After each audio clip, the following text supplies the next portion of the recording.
Welcome everyone. I'm very glad you could join us today. Welcome to our webinar, Building Bridges Between Health and Justice.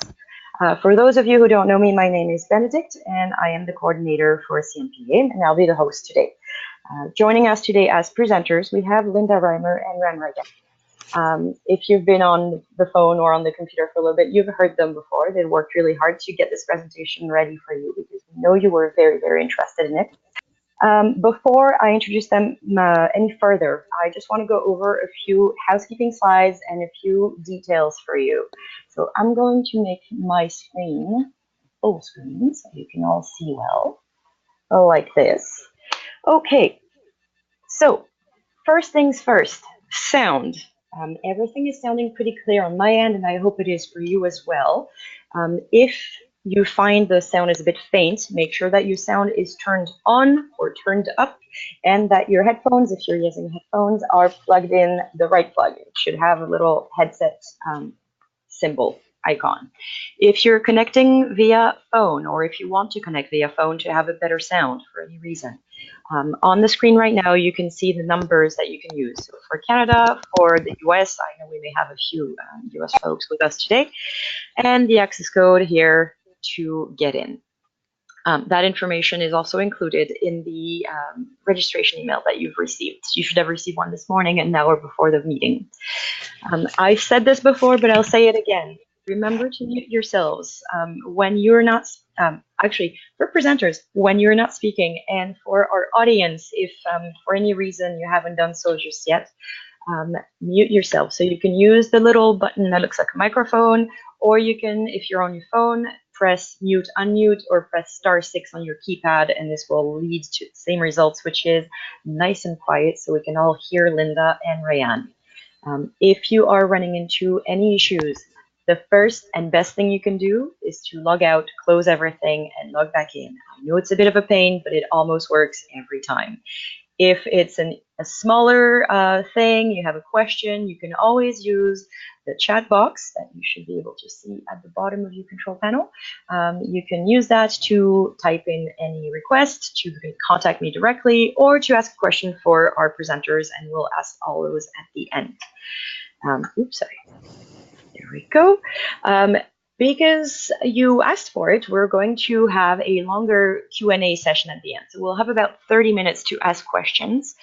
Don't be shy. If you have questions coming to you while the presenters are talking, type them in the chat box. I'll be collecting them and asking them all as soon as the presentation is done. If you can't stay until the end, as I mentioned before, don't worry about it. You will be receiving a link to the recording as soon as this is all over. I'm going to process the recording and you'll get an email within the day. And if I don't have time, at worst on Monday. You will also get access to those slides and to the recording through cnpa.ca if you go to webinars.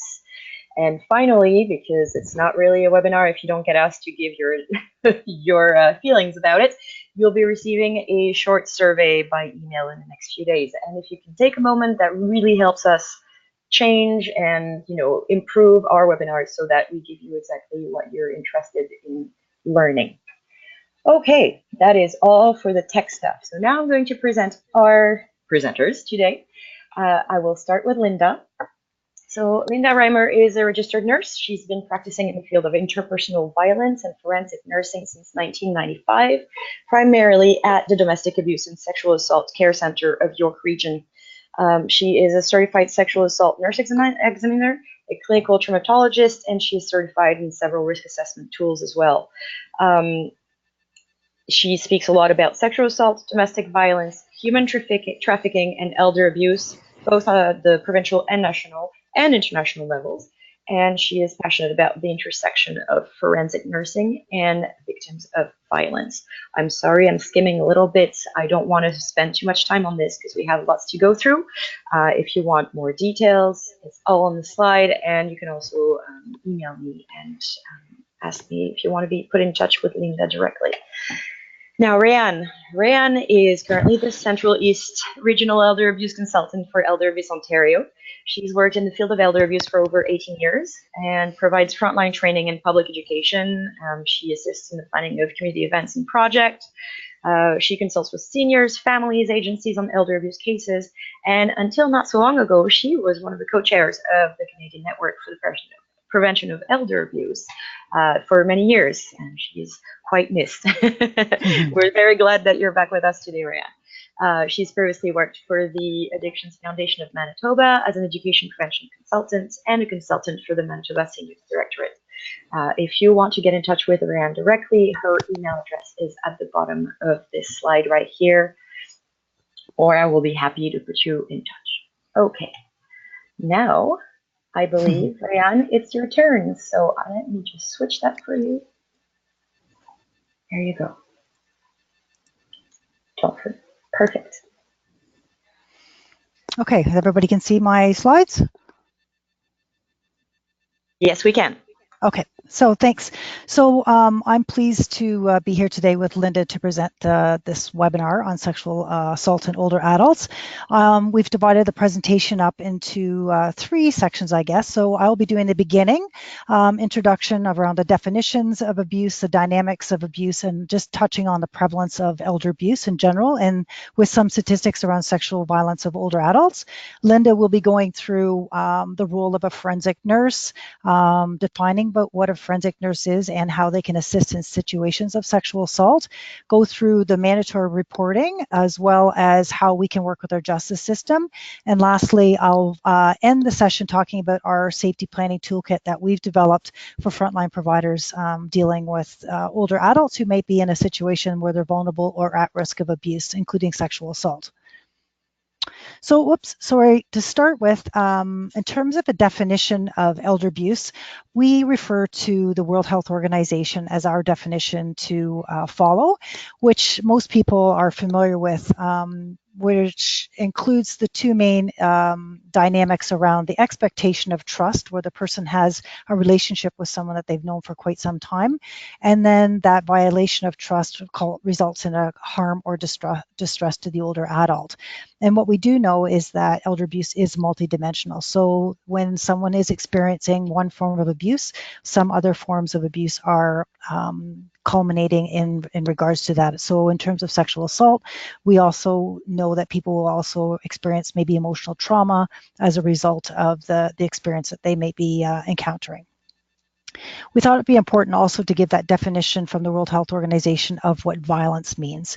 So it includes the intentional use of physical force or power, threatened or actual, because I think that's really important, because it could be just a threat or someone is actually harming the individual physically against the older person or against a group or community that results in a high likelihood of injury, death, psychological harm, or maldevelopment or deprivation. So it's really important because understanding that, and Linda will refer to some of these dynamics as she's talking about her role when she gets into some of the specifics around sexual assault.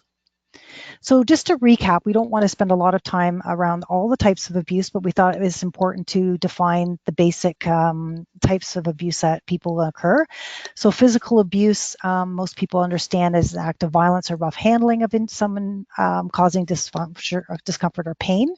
And, that can be hitting, slapping, pushing someone around. Psychological abuse can be verbal or nonverbal, and affects a person's well-being and sense of dignity. And we hear a lot of emotional abuse happening to older adults, and many times this is non-criminal in nature, but it happens very, very often. And financial abuse, where someone's taking their property or assets without their knowledge at the gain of another person's interests. And lastly, neglect, where an older adult is not getting the basic necessities of life, so including food, shelter, medications, doctor's appointments, and that results in harm to the older adult. And that could be either deliberate or passive, where the person may be not knowing what their role is in terms of caregiving, and that results in a neglect or harm to the older adult. And the one focus that we're spending specifically time on today is sexual assault. So what we're referring to in our presentation is forced or unwanted sexual interaction of any kind to an older adult. So just some examples of that could be forced or unwanted completed or attempted contact between the penis and vagina, the mouth and penis, and vulva. Basically, we're talking about physical sexual assault, so the forced contact, unwanted intrusion, so someone who's not consenting to the sexual act of with the older adult. And all of these are criminal acts and offenses that someone can be charged with, and Linda will go into more specifics around that. And we will be talking about people who are also incapable, and where we hear about some situations where a person's not competent to consent, Linda will refer to more detail around that. So that was a real quick overview, but as I say, Linda will go into more detail. In terms of prevalence, we thought it's important just to talk about how prominent the issue of elder abuse is. So the World Health Organization recently completed a study indicating 1 in 6 older adults are victims of abuse, which is quite significant. And then when you look at the breakdown, sexual assault is only 0.9% compared to psychological abuse, and that was the number one form of abuse that's being reported. And what we do know is that for every 1 case reported, the prevalence is quite higher than that, because 24 cases are usually unreported. So it's highly underestimated for a lot of reasons, which I'll get into in a minute. And these statistics are also relevant to some other global studies that have been done. So there was a meta-analysis that was done across 28 countries with older adults 6 years of older, and we see that the same sort of dynamics here, around 0.9%. So on average in the States, it's about 10% of older adults are experiencing some form of abuse in nature. And if we switch to Canada, many people are quite familiar with the Into the Light National Survey on Mistreatment of Older Canadians that was done through the National Initiative Care of the Elderly. And again, similar statistics where we do find psychological or emotional abuse as the number one reported abuse from older adults. And also sexual abuse, which was actually not the lowest, but it was 1.9%, which is a little bit higher than the States, and included over 149,000 older adults experiencing this form of abuse, which I think, sort of raises some flags that we need to be more aware and educated around this issue, and be better prepared of how to support and respond to these situations when they come to our attention. And in that study also alluded to who the perpetrators were for different types and forms of abuse. So for psychological abuse and neglect and physical abuse, the perpetrators were primarily her spouse or ex-spouse, followed by the child or grandchild. And for sexual assault, the frequency reported was a friend, followed by a spouse. So when we go back to the World Health Organization definition, I think it's important when we start looking at the dynamics specifically around sexual abuse that we're talking about family and someone that's in that position of trust that are committing these sexual offenses against older adults, which is quite concerning. And there's 2 studies that we also found some information and from the States. And when they looked at studies around sexual violence of older adults, of the 230 alleged offenders, if you look at the statistics, 25% were alleged incest and 15% were spouses or partners. So making up, quite significant percentage of those who are in that relationship or with that individual who are causing that harm, which is less, for the strangers as opposed to the unrelated caregivers. The fact is that it's still important that we address anyone who offends, but paying attention to those who are in that relationship with that older person. And then the last study, what we want to allude to, is also persons in facilities. So again, this is in the States, so Adult Protection Services was reporting this. And again, what we see is facility residents. 41% of the residents were the perpetrators. Some faculty or facility employees were the perpetrators, and the remainder were family or visitors. So some had criminal histories. Then not all cases that's the situation, or there may be substance abuse histories or use as well. So we need to take that into consideration when we're doing an assessment or analysis of these situations when they come to our attention with either hospitals or in community or in care facilities. there's a number of reasons for the underreporting, as we talked about before, why it's underestimated. So a lot of times it's shame or guilt, particularly around sexual violence. A lot of older adults don't feel comfortable coming forward and telling family or even a professional, doctor, hospital, professional that this has happened to them. Sometimes they're not sure where to go for help. They may not even view the family member or even the husband as a perpetrator, that they may think that this is sort of maybe normal in their relationship. They don't see it as otherwise, whereas someone brings it to their attention, they kind of say, maybe this, this doesn't sound right. They don't want to report. Maybe they don't know who to report to. They don't want to get the person into trouble. They fear they may have to go into a care facility. This is the last place they may want to go. And there may be a dependency that they have no other options to reside or to move to. So there could be a financial or physical dependency that someone's looking after them. So not having any other options, they feel like they have to stay in that relationship and just deal with the situation that's at hand. And the consequences are quite significant, especially for older adults and older women. And we're dealing with both men and women, not just, we know that the prevalence is higher for women, but we do know that men also can experience sexual violence as well. So there is such physical trauma. I'm not going to go into specific details because Linda will do that in a second, but there's sleep disturbances, there's a reduced feeling of self-worth, depression, anxiety that you may see in situations where an older adults that you're caring for them, you see that change of behavior. There could be an increase of hospitalization. It may be overlooked. There's sometimes people don't even pay attention to the situation of sexual violence. There could be premature death from an older adult. It could exacerbate pre-existing health conditions. So if there's a health, like a heart condition, this may exacerbate that, or there's a number of multiplications that can happen to this. When older adults experience the sexual violence in their life. So when it does occur, we rely on our forensic nurses to have the specialty to take over and investigate these situations. So I'm going to turn it over to Linda, who's going to give more detail around her role in forensic nursing. Thank you so much, Raeann. I just want to do a sound check and make sure everyone can hear me. Yep. Perfect. So first of all, not everyone might know what a forensic nurse is, so I thought I'd start with defining forensic nursing.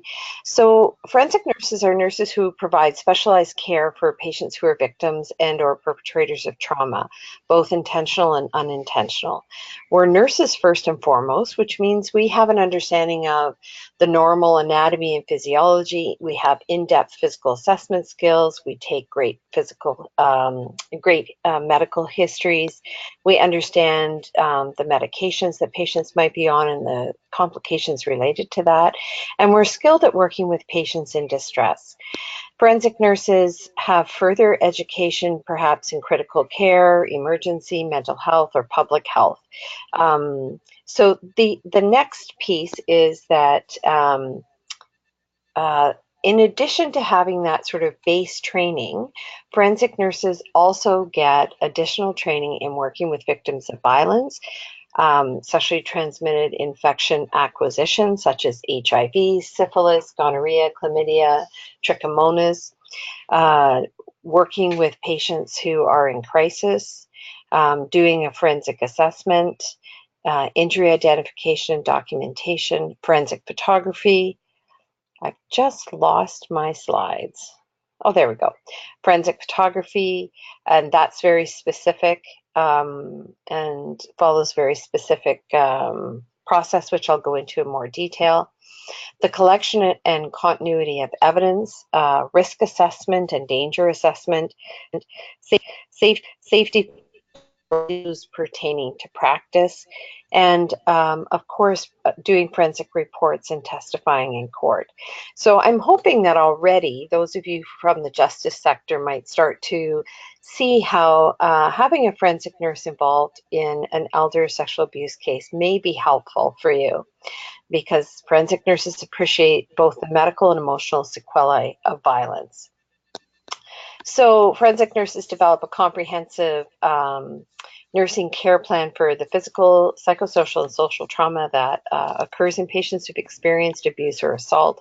And I'd just like to highlight quickly that assault is one incident. Abuse is an ongoing pattern of sexual assaults. So sometimes those words are used interchangeably, but there's a slight difference in meaning. Forensic nurses, as I've already said, are experts in history taking, but specifically around the identification and documentation of injury. So for example, we are experts in doing the assessment for someone who's been strangled or someone who has been sexually assaulted. Our approach is always patient-centered, but more importantly, it's trauma-informed and it's legally objective.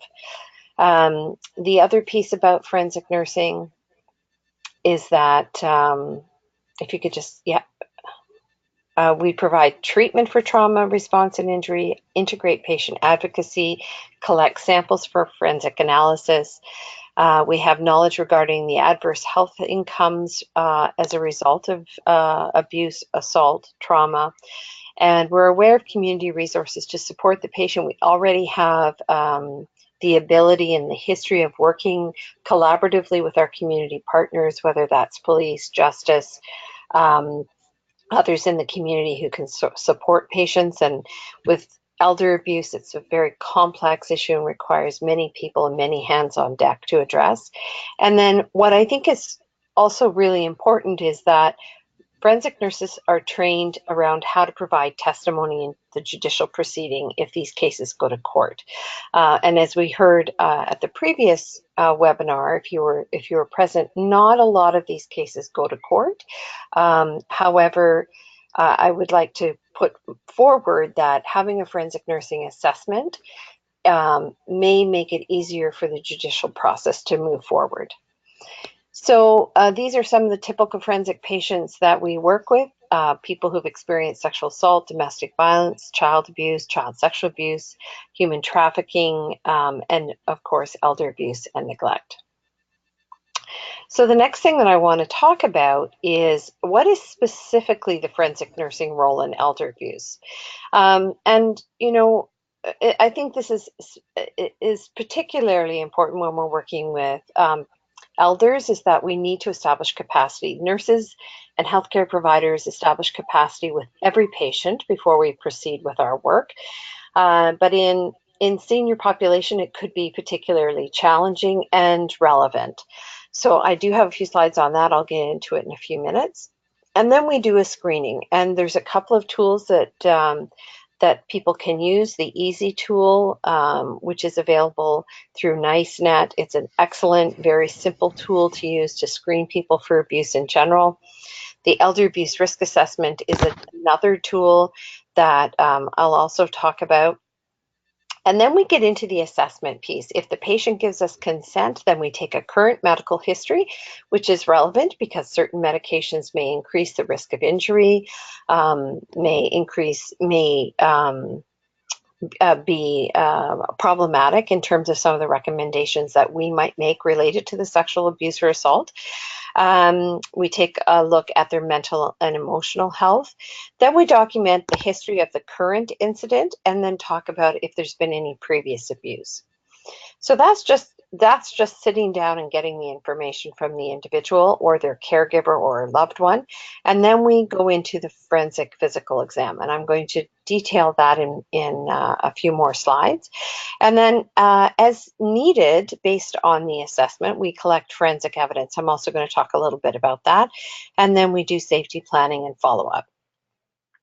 So I want to break down each of those components now for you. Obviously, capacity needs to be assessed before we can get informed consent. These points are taken out of the Healthcare Consent Act, and the link is there for you to follow up if you want to learn more about it. But obviously, people must be capable to give consent. So our assumption is that everyone has the mental capacity to give consent unless proven otherwise. There are some things that need to be taken into account. It can be limited. So Do they have the capacity to provide consent for their health care and maybe not capacity to manage their finances? So the forensic nurse needs to be able to differentiate between those two pieces. Who makes the decisions? What is their scope? Is there a substitute decision maker? Is there a power of attorney? So as a forensic nurse, this is the first piece that we need to address when working with a senior who's experienced abuse. So there's lots of things that can affect capacity, and it may change depending on the time of day, the amount of medication that the person is on, when they take it, how much stress or anxiety they're feeling, if there's any alcohol or drugs on board. So obviously that's something that, again, we're trying to assess and determine when's the best time to assess capacity, because we need to make sure they're capable before we get consent. A forensic nursing assessment is not a life or limb intervention. It is something that does require consent. And so if the patient is determined not to be capable to give consent, then we need to look at going to those other people, the substitute decision maker or the POA, to get consent. So consent must be, the person must be capable to give consent. The consent must relate to the treatment or what it is that we're doing with that patient. It must be informed, it must be given voluntarily, and not obtained through misrepresentation or fraud. It can be verbal, written, or implied, and can be withdrawn at any time. And this is actually a big part of the therapeutic intervention that forensic nurses do when they're working with victims of sexual abuse or assault, is we try to give them a sense of control over the process by not moving forward on anything without their overt consent, express consent. All right. And again, you can access that information by going to the healthcare consent link on the bottom. So let's talk a little bit about screening for elder abuse. These are two tools that I'm comfortable with and that I use, but there's a variety of tools that are out there. The Elder Abuse Suspicion Index asks very simple questions that may flag that someone is experiencing abuse. The Elder Abuse Risk Assessment Guide is actually a little more in-depth, and both of these are Canadian tools. The Elder Abuse Risk Assessment Guide is a structured professional judgment tool and uses some of the same evidence or science that has contributed to the development of the Be Safer and the SANE-A tool, which is a spousal abuse risk assessment tool, and the stalking tool. So it's just another tool in the toolbox of a forensic nurse that can help determine how much risk this person is at. And the reason we take a look at abuse in general is because we know that sexual abuse or sexual assault is often happening in the context of other kinds of abuse.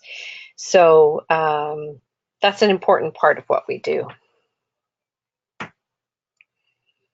Okay. So let's get into the actual medical forensic assessment piece itself. The forensic nurse examines the patient from head to toe. They're in a hospital gown, one of those, very unflattering blue or speckled gowns that we offer at hospitals. But while we're doing that head to toe exam, we're also very conscientious of people's modesty, and we're very careful to drape the patient appropriately. And what we're looking for, we use two particular tools, inspection and palpation. So we use our eyes to scan the skin, to scan the body, to see how the patient is able to move themselves. Are they able to raise their arms? Are they able to turn their head and neck? And then we actually palpate. So we actually do a palpation from head to toe, sort of touching particularly over bony prominences to see if there's any tenderness, swelling, decreased range of motion. We also ask them about changes in level of consciousness, and what we're looking for is indications of trauma. And those indications of trauma are based not only on the history that the patient has given us, but also what we're observing as we're working with the client.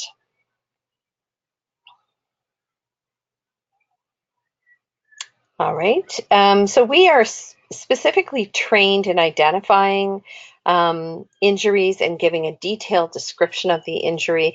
Another tool that we have in our toolbox is called an alternate light source. If any of you are CSI fans, you may be familiar with this concept.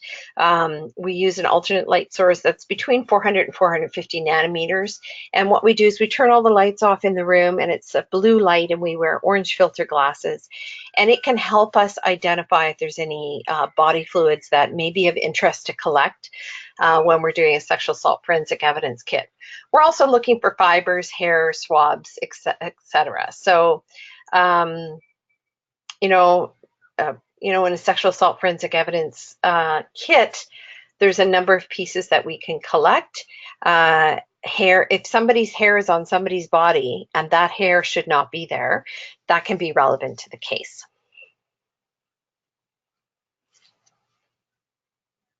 So these are some of the forensic markers that we would be looking for and obviously documenting specifically of sexual assault.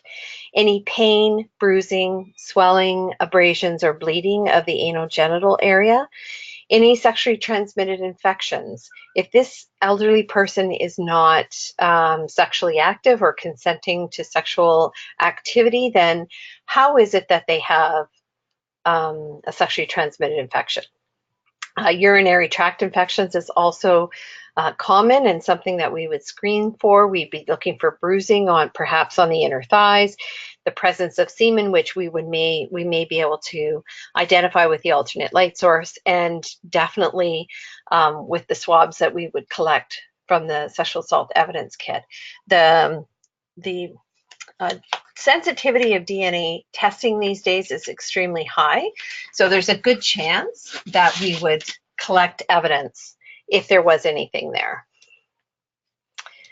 I've already mentioned that elder abuse also happens with other forms of abuse. This is just an example of a body map where we would be documenting any injuries, and forensic nurses document in a very specific way. We're documenting the type of injury. Is it a laceration or a bruise? We're capable of defining that in court if we have to, and what causes it in general, not specifically.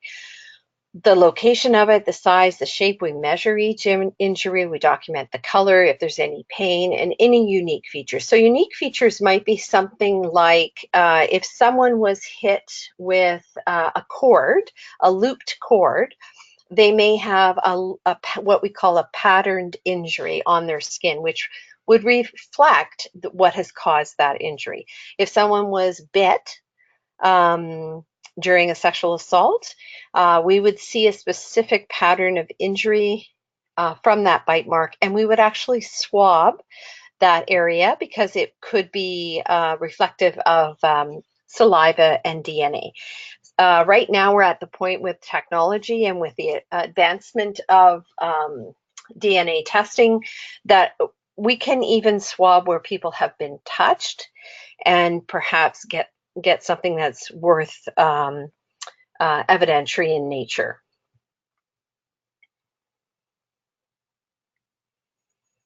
So here's just a little bit of some information from the literature regarding bruising in older adults. Laura Moscata did a study where she took a look at a number of seniors and identified the life cycle of bruising in older adults. And 90% of accidental bruises are on the extremities rather than on the trunk, neck, or head. And less than 25% of people who had an accidental bruise could remember how they got it. And I'm sure you can all identify with this. Suddenly find a bruise on your arm or your leg and you're wondering how it got there. We do know that medications interfere with coagulation, so it can increase the risk of more bruising in older adults. So by contrast, we're going to take a look here at a study. Dr. Moscata was also involved in this, which was looking at bruising as a marker of physical elder abuse. And so she took a look at cases where they knew that there had been elder abuse, and the things that they noticed were that the bruises were large, and that more than 50% had at least one bruise greater than 5 centimeters. So that's actually quite large.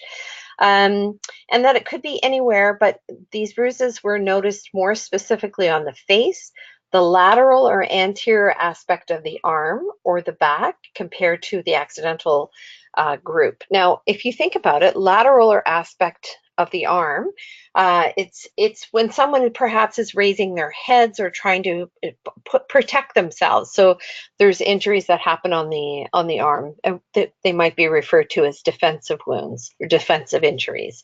And 90% of those older adults were able to tell how they got the bruise, even patients who had been diagnosed with dementia. So if we're asking people about injuries, there's a good chance that if there was a purposeful injury, that they'll be able to tell us about it.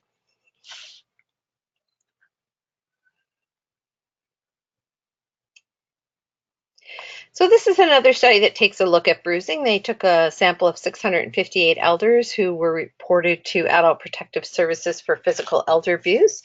The most common bruising locations were the lateral anterior aspects of the arms, head and neck, and the posterior torso. The victim's odds of head and neck bruises were greater when reporting non-fatal strangulation, punched, and beaten.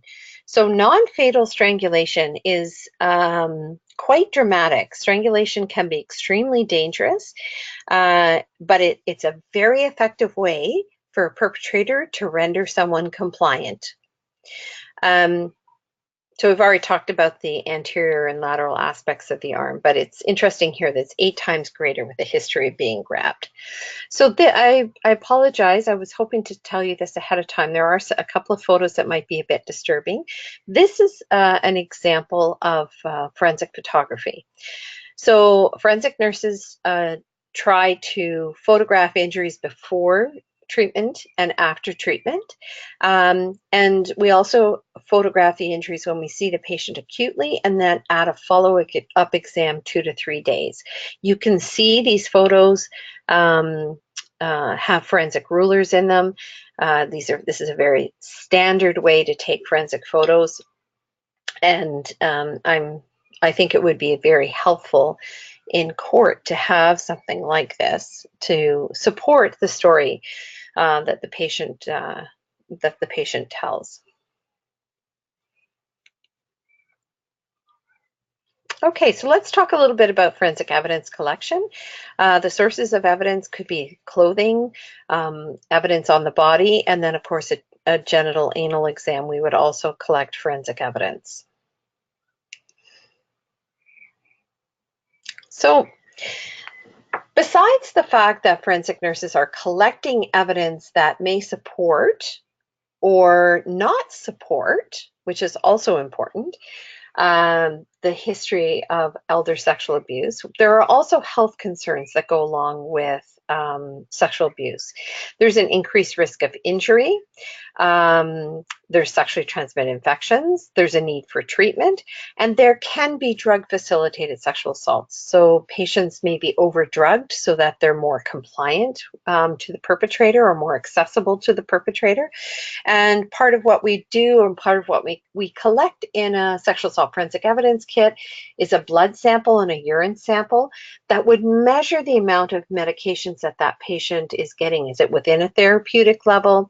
Has something else been administered that has rendered them unable to protect themselves? So that's important as a tool, and I would think of it from an evidentiary perspective.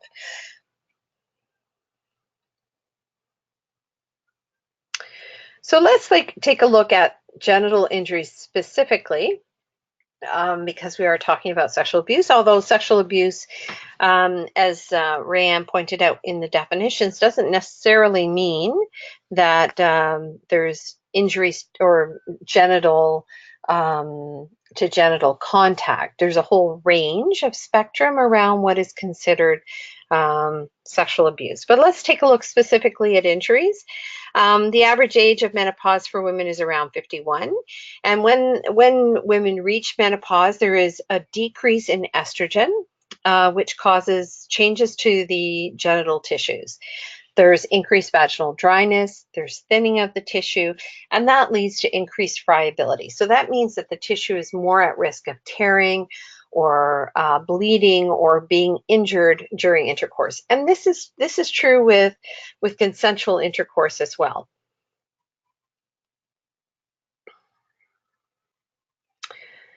So this is a study that was done that reviewed 122 postmenopausal and 130 premenopausal women who've been sexually assaulted. So they were taking a look at the genital injuries in two groups, one that had estrogen on board and one in which estrogen was diminished. And they found that in the postmenopausal group, women were 3 times more likely to sustain genital injury from sexual assault compared to the premenopausal group. Additionally, there was a statistically significant number of extragenital injuries. So that means injuries that were on other parts of the body between the two groups. And for some reason, there seems to be a more violent nature of physical assault that accompanies a sexual assault in elderly women. And obviously that is forensically relevant. And if the tissue is broken or if there's tears in the tissue, then that actually increases the risk of sexually transmitted infection acquisition. So again, it's really important that people need to have that medical forensic intervention.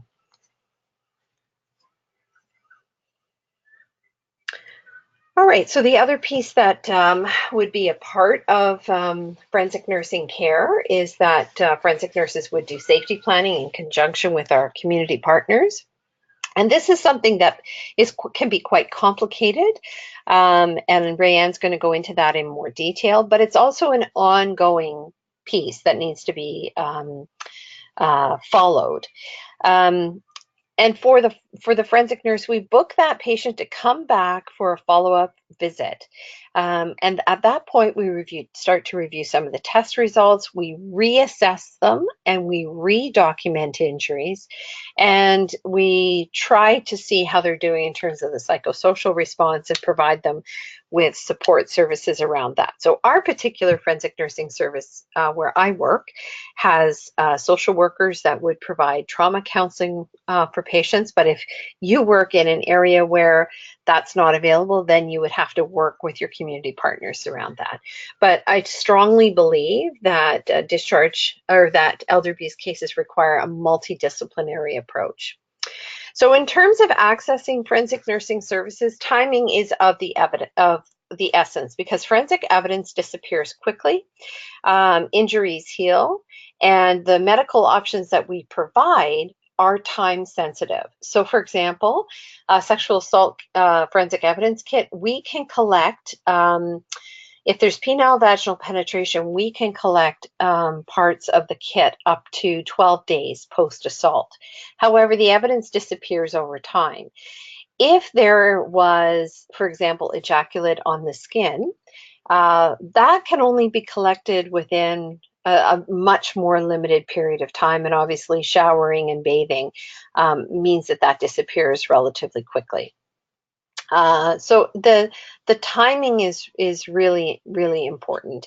If there's a risk, for example, that the patient's been exposed to HIV, we can offer HIV post-exposure prophylaxis, but that has to be started within 72 hours of the exposure.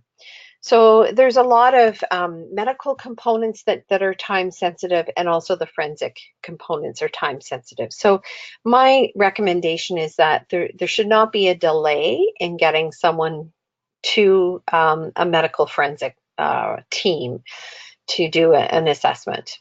I would also recommend that you start building a plan of action around how to access forensic nursing services or medical forensic services where you're living before you actually need them.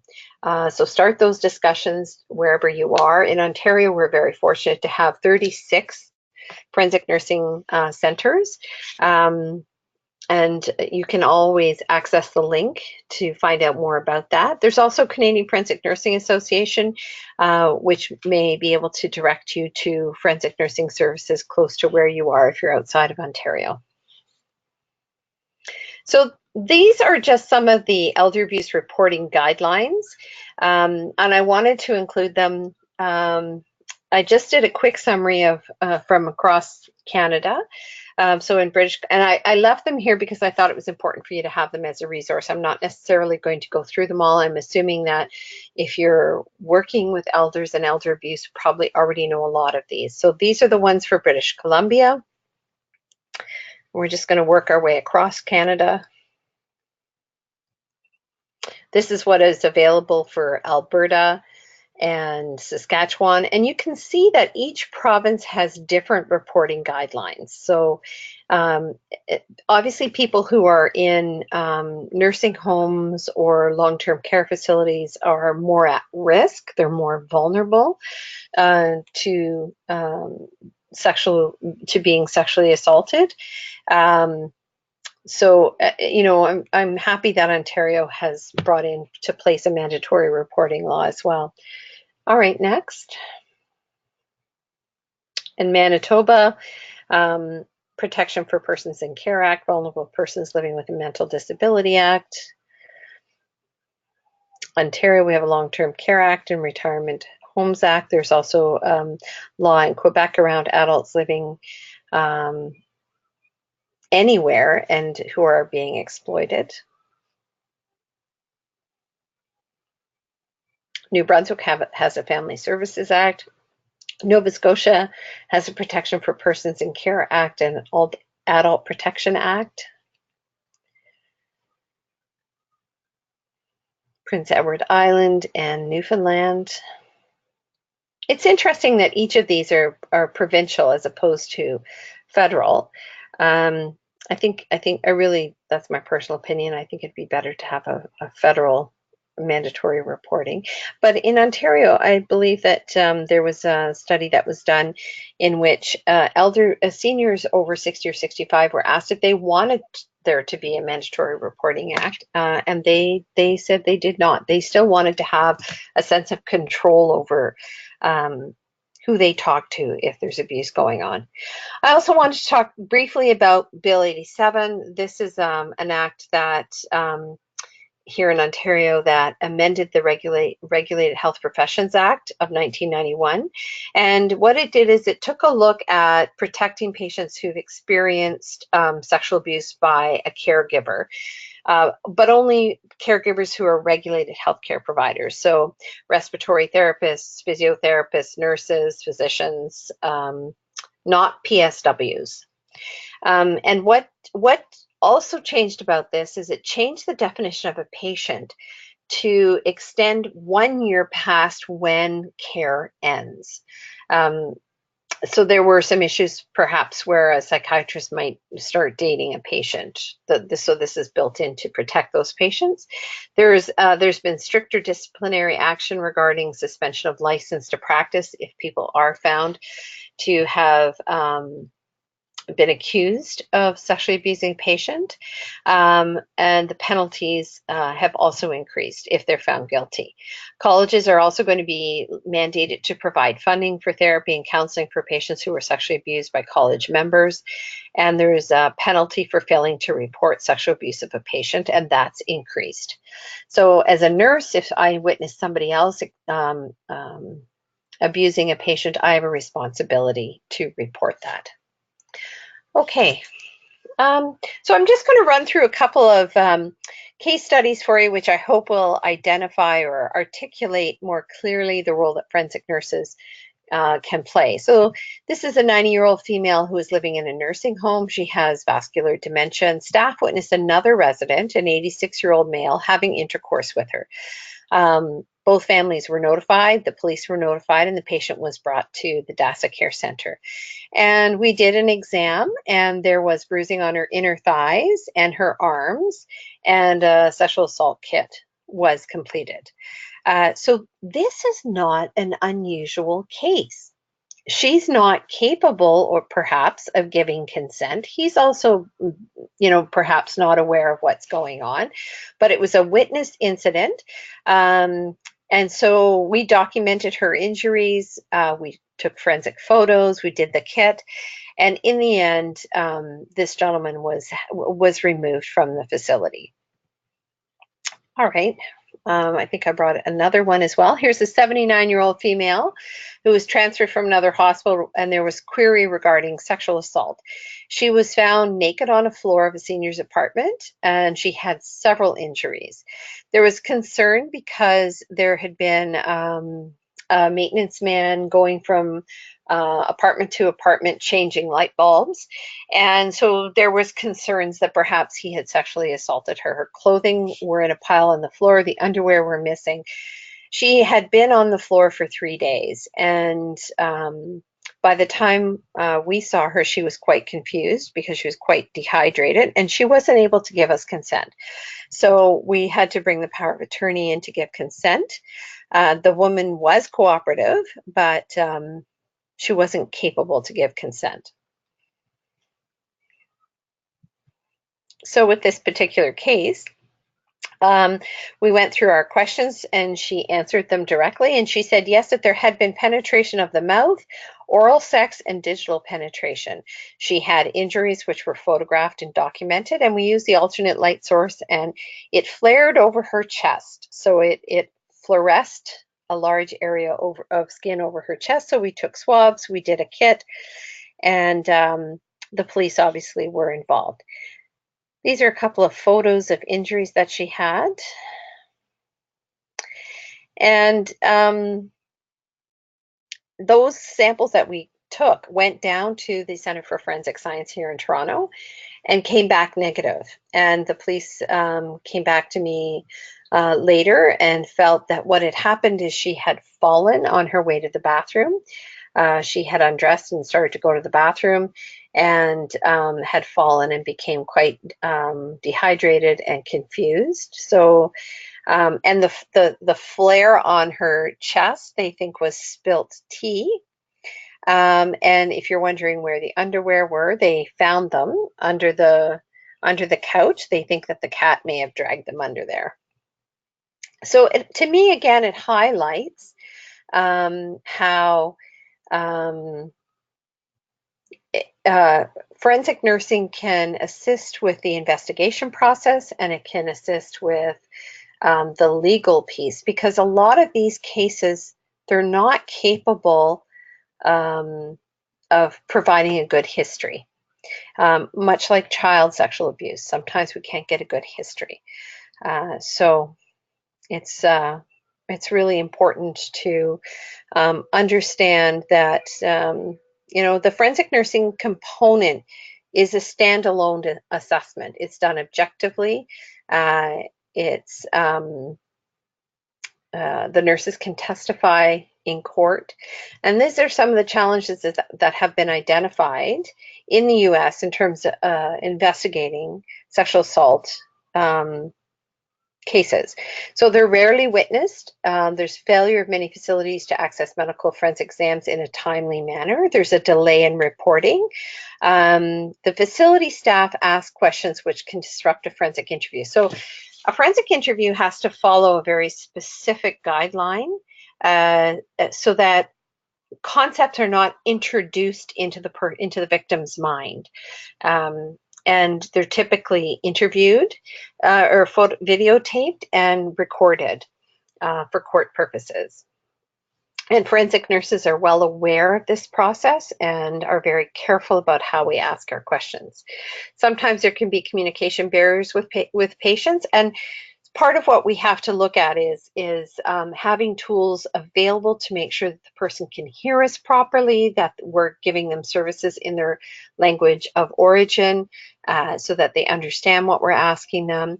We access professional interpreters so that there's no bias introduced in the question and the answer.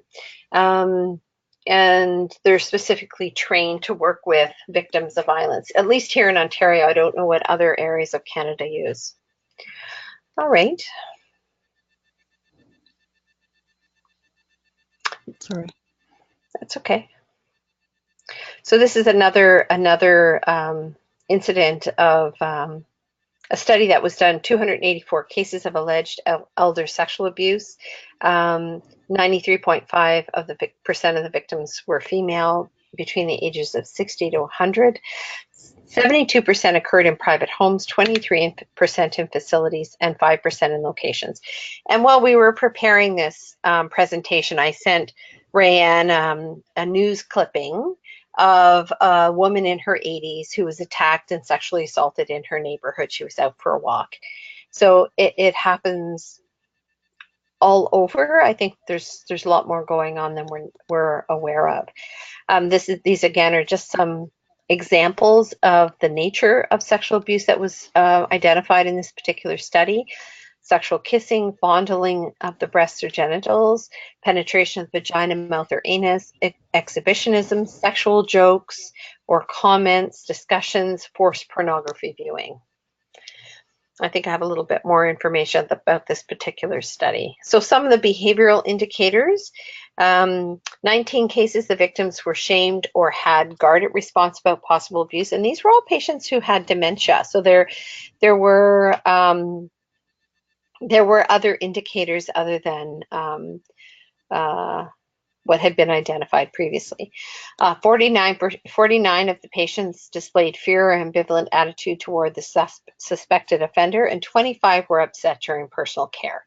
And that is very, very common, that after someone has experienced a sexual abuse, because often it takes place when there's personal care being done if they're in a facility, then when they go to have personal care done again, they're very distressed about it.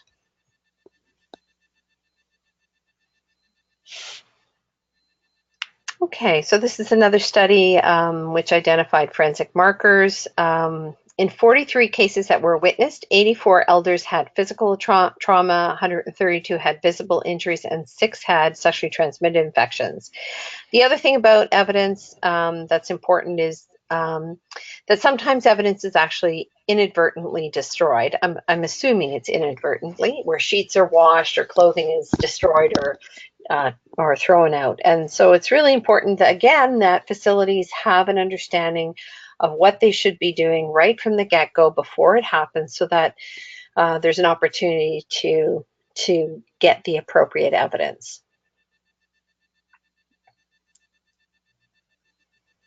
So I think this might be my last slide, but it's talking about the bridge between health and justice. I really believe it's important that people who have experienced sexual abuse or suspected sexual abuse have that in-depth medical forensic assessment, because I think it can make the difference in terms of the investigation and charges laid.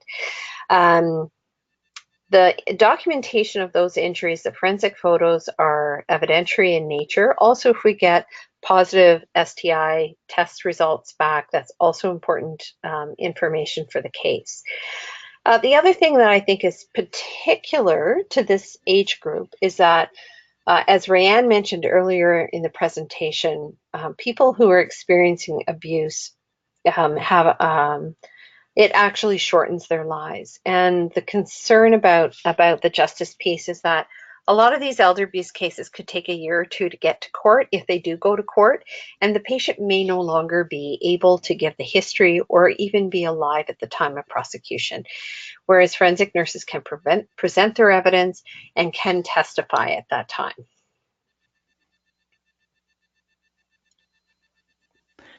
Great. So thank you, Linda, for that great overview.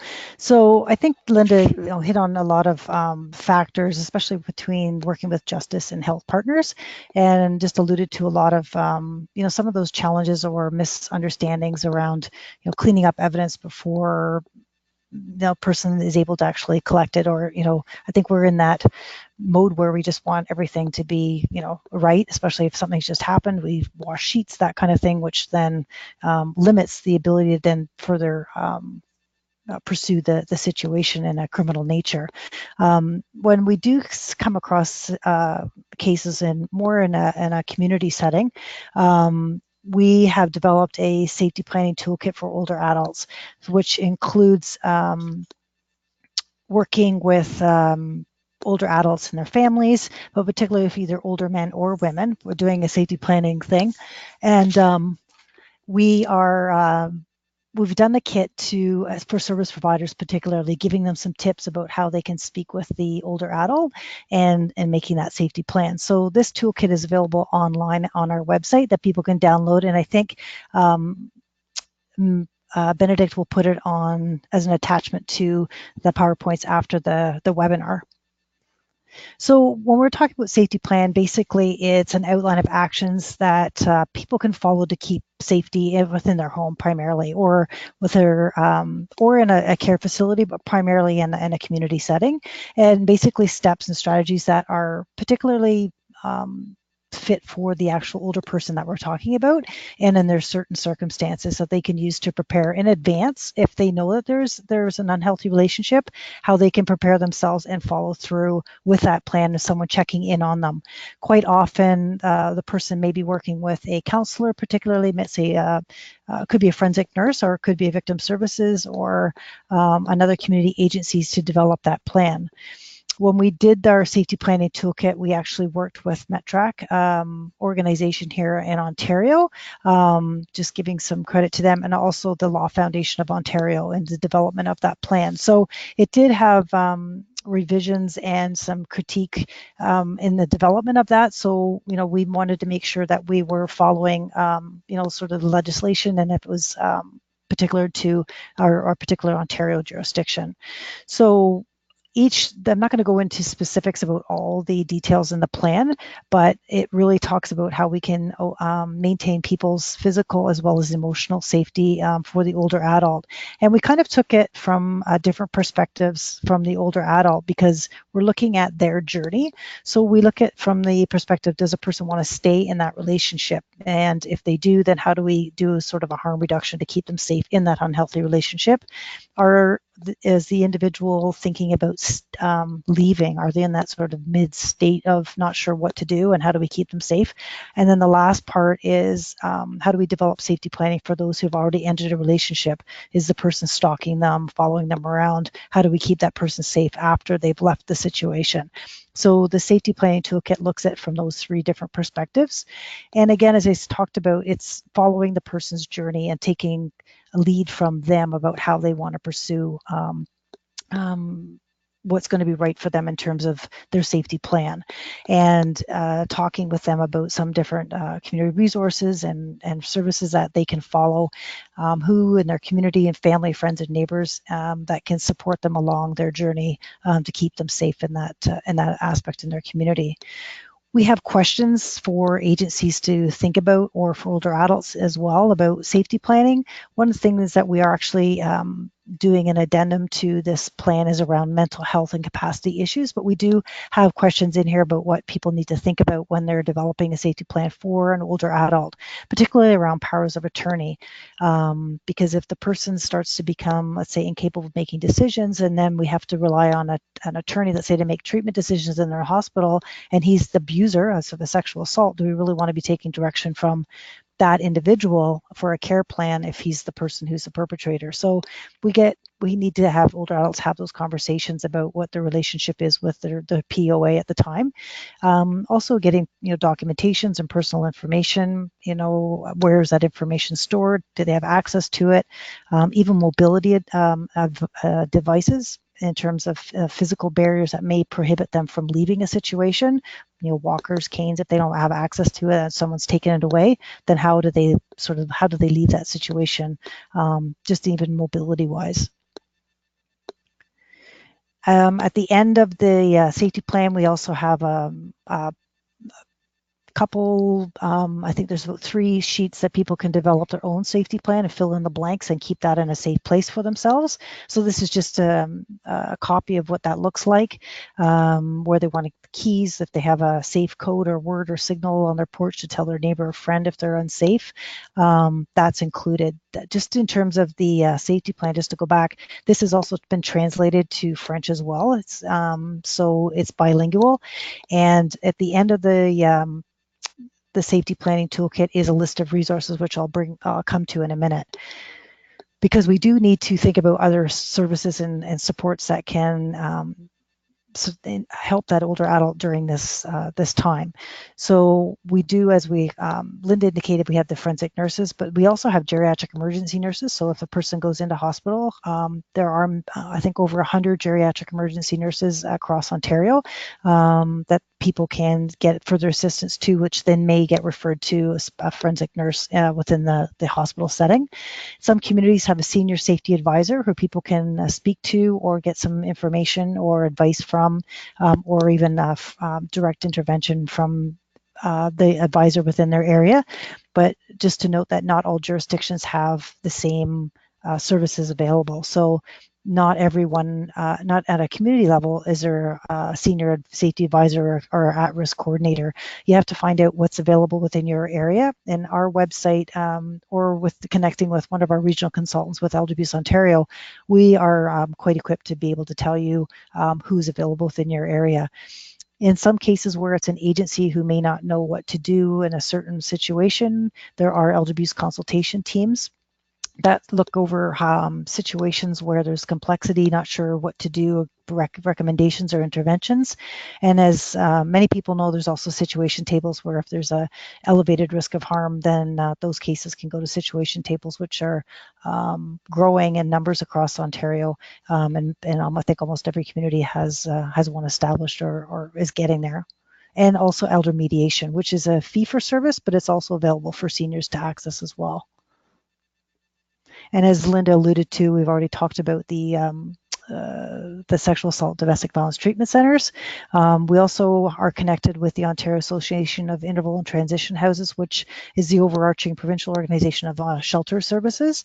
And we do a lot of education to those shelters around older adult needs, because they're seeing an influx of older adults coming into their shelters, and they need to be aware of not only domestic violence situations, but also sexual assault as well. And safe bed programs and counseling services are also important.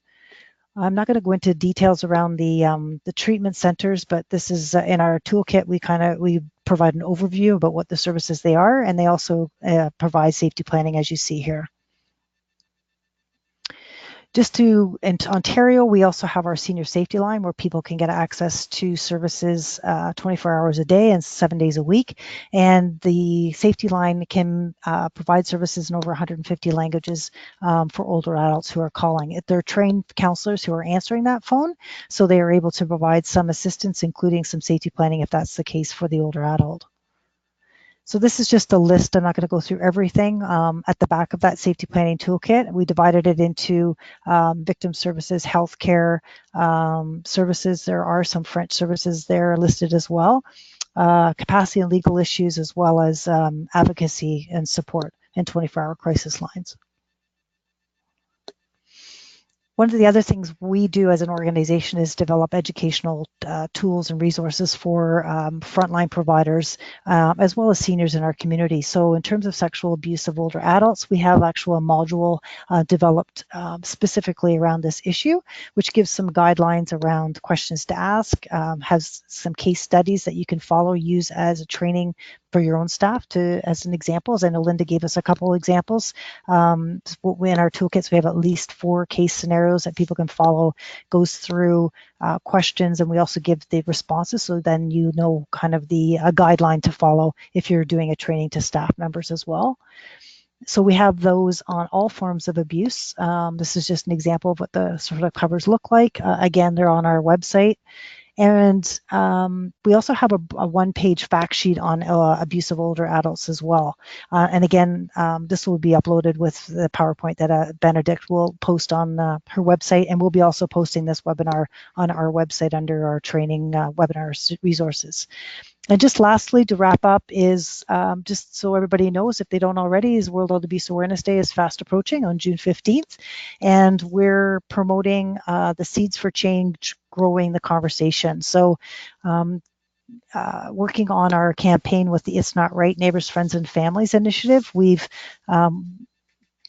grown our program vastly across the province with over 200 trained champions who are going out to doing presentations. So we are using the hashtag Grow the Conversation. We have little postcards with the ribbon, which has embedded wildflowers in it, and people can plant that and as an activity or an event, and people are planning those WeAd events around sort of that theme. And we have those cards available again on our website if people want to purchase them as an activity or a promotion for World Abuse Awareness Day. And if you're doing an event, let us know. We post that on our WeAd website as well for World Abuse Awareness Day. All right. That's it. Thank you. Thank you, Raeann. Thank you, Linda. That was amazing. And you did pretty good on time, I must admit. So I will actually start sharing my screen again for now. We have already a question that came in from Kathy. Now, Kathy has asked, in a long-term care setting, how is the referral to a DASA care center triggered after an assault has occurred? So hi everyone, it's Linda. I don't know where you are, Kathy, if you're in Ontario or elsewhere in Canada. As I said, there are 36 programs here in Ontario called the Domestic Abuse and Sexual Assault Care Centres. There is a provincial website, and I've included that in the slides. And if you need more information, I'll also, Benedict has my email, and she can connect us. But my recommendation is that you actually find these resources before you need to use them and establish that network with domestic abuse and sexual assault care centers in your area. I hope that helps. If you need more assistance, please feel free to contact me. Thank you. All right, so we have about 20 minutes or 25 minutes for questions. So I invite you to use the chat box and type out your question. I'll give you a few minutes to do that. Meanwhile, I'll just remind you of a few things. So this webinar, if you enjoyed it, is part of a series of webinars as in the core of our project called Increasing Access to Justice for Older Adult Victims of Sexual Assault. It's funded by Justice Canada Victims Fund. We'll be working on it until 2020, and we're going to keep putting out webinars like these for the next few years. We're always interested in hearing what you have to say, not only about how this particular webinar went and what you thought of it, but also if you have resources, best practices, some expert that you've heard of, or maybe you are the expert, get in touch with me. Let us know. We'd love to chat about this further. And as I mentioned before, you'll be getting a quick survey by email in the next few days. So let us know what you thought of this one. Let us know, if we hit the mark for you or not. And don't forget to connect with us. You can see my email address at the bottom of your screen right here. Please do get in touch if you have questions, if you want me to put you in touch with Linda or Raeann.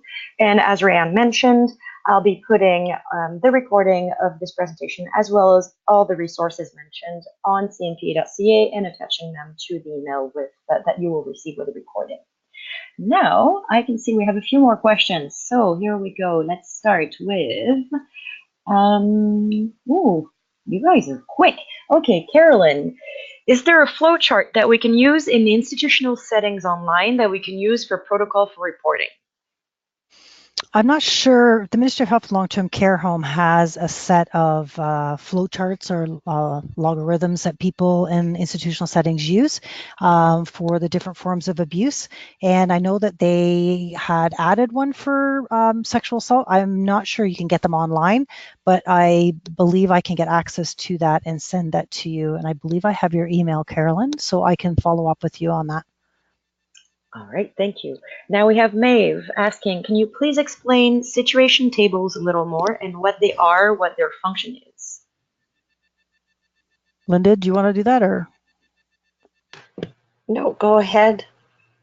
Okay, so I mean, I'm not involved on, I don't sit at a situation table because I don't have the time to dedicate. They usually meet once a week. So they're high risk situations. So they have it's a four-filtered system that they go through to assess the level of risk for an individual. They initially were led by police services within the area. And I know when, just to give an example of it's a couple that I know, they meet on a regular basis where with different, maybe up to 15 to 20 organizations who meet on a regular basis to refer cases. So they have a checklist of risks that they would go through. They at the first discussion, there's non-identifying information that comes forward if they feel that their situation is at elevated, has to meet the elevated risk before it gets to the table. And if there's people who identify that they may be associated or may be able to help with that case, those people kind of separate themselves. They go into another area. The basic information is disclosed about that situation, and they develop sort of some ideas or a plan, and then they take it from there in terms of getting more details about the case. And they actually do a door knock. This is really a very short overview, but they those maybe it'd be 3 or 4 agencies would actually go to the individual's home and approach them to provide support and intervention to the risk that's at hand. I know a lot of cases are youth oriented or between, like, say, 16 to 25 or 30 years of age are a lot of the cases that they do come across and assist with. But you can find, it actually came out of a model from Scotland and then was adapted out west, I think Saskatchewan and now, or Alberta, and now many people are using that same model to use here in Ontario and elsewhere. Great, thank you. Beth is asking, are we able to print off this webinar? Yes, by all means, download it from cnp.ca or from the platform right now, print it off, share it with people. We'll also be posting, I forgot to mention, posting the recording on YouTube, on our YouTube channel. If you type CNPA on YouTube, you will find us. So yes, do share it as much as you want. Maeve, oh, thank you, Maeve, saying great presentation. We have Tracy. To check on the consent capacity while in long-term care, is the Lichtenberg a good assessment tool to use? Tracy, I'm not familiar with that tool. It's Linda. Me neither. Are you, Raeann? No. Where is that from, that tool? Well, let's see. I'll give Tracy a few minutes to type an answer if she's still around. Catherine, it is wonderful to see that people are finally talking about this issue. Great job. Well, there you go. Not a question, but that's always welcome too. Vidya, are we able to save the recording? Yes, you will. Okay, more compliments, and I hope you can see them both because you did a great job. Oh yes, Carolyn suggesting that saying she would like to teach this to students who are in placements in long-term care. That sounds like a great idea. Okay. I see. Yes, you will be able to download and listen to recordings, everyone. Okay, here we go. Kathy, in Ontario, long-term care nurses lack forensic training, and so do the nurse inspectors who look into the allegations for the ministry. We have a real training gap in a sector where long-term care abuse and assault is rampant. Yeah.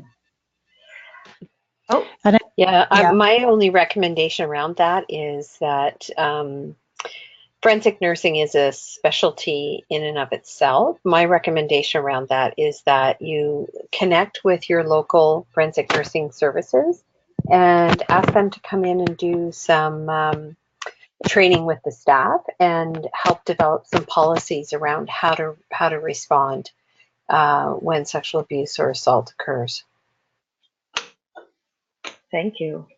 Oh, and Tracy is saying regarding the protocol, the Lichtenberg protocol, she's saying you can find it online for sexual capacity at the time of the event. If you have any more information, Tracy, we'd be very interested in hearing from you. So do get in touch with us, and we'll look into that as well. We still have some time for questions. If anyone else has a question to ask, go right ahead. Let me just check very quickly if we have anyone. I see there's a hand raised from Carolyn. Carolyn, if you have a question, you have time. And everyone else so far, it's been, I think we've caught up. Perfect. All right.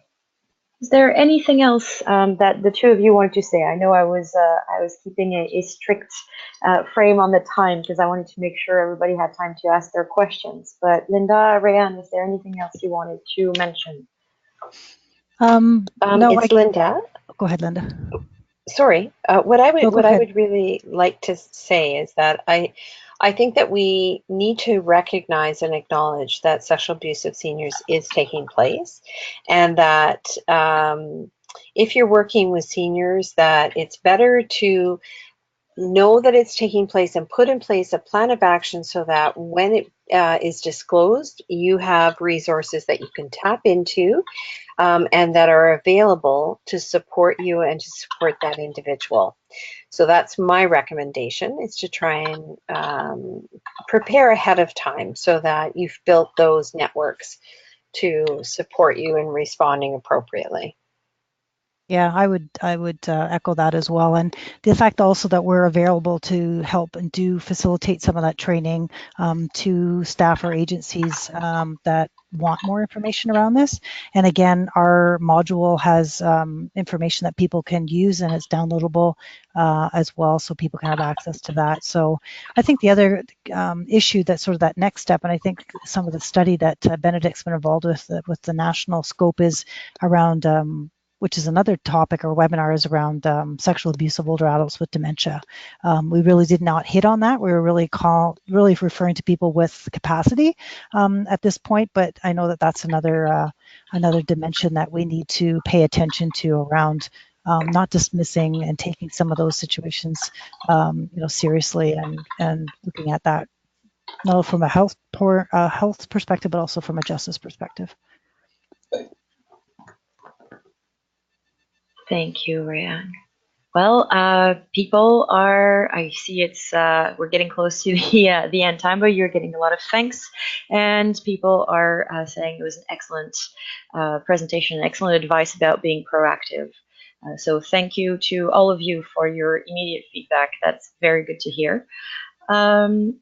And it sounds like Carolyn is looking to share these slides with her class and her students. So as I mentioned in the chat box, but I'll say that loud again, yes, by all means, do share away, share those slides, share the recording, the link to recording, and the tools that Raeann presented at the end. We'll make sure to link to all of this. All right, I will give a couple more minutes just in case we have a last question. Otherwise, thank you again very much, Linda and Raeann, for this presentation. It was really excellent and very clear.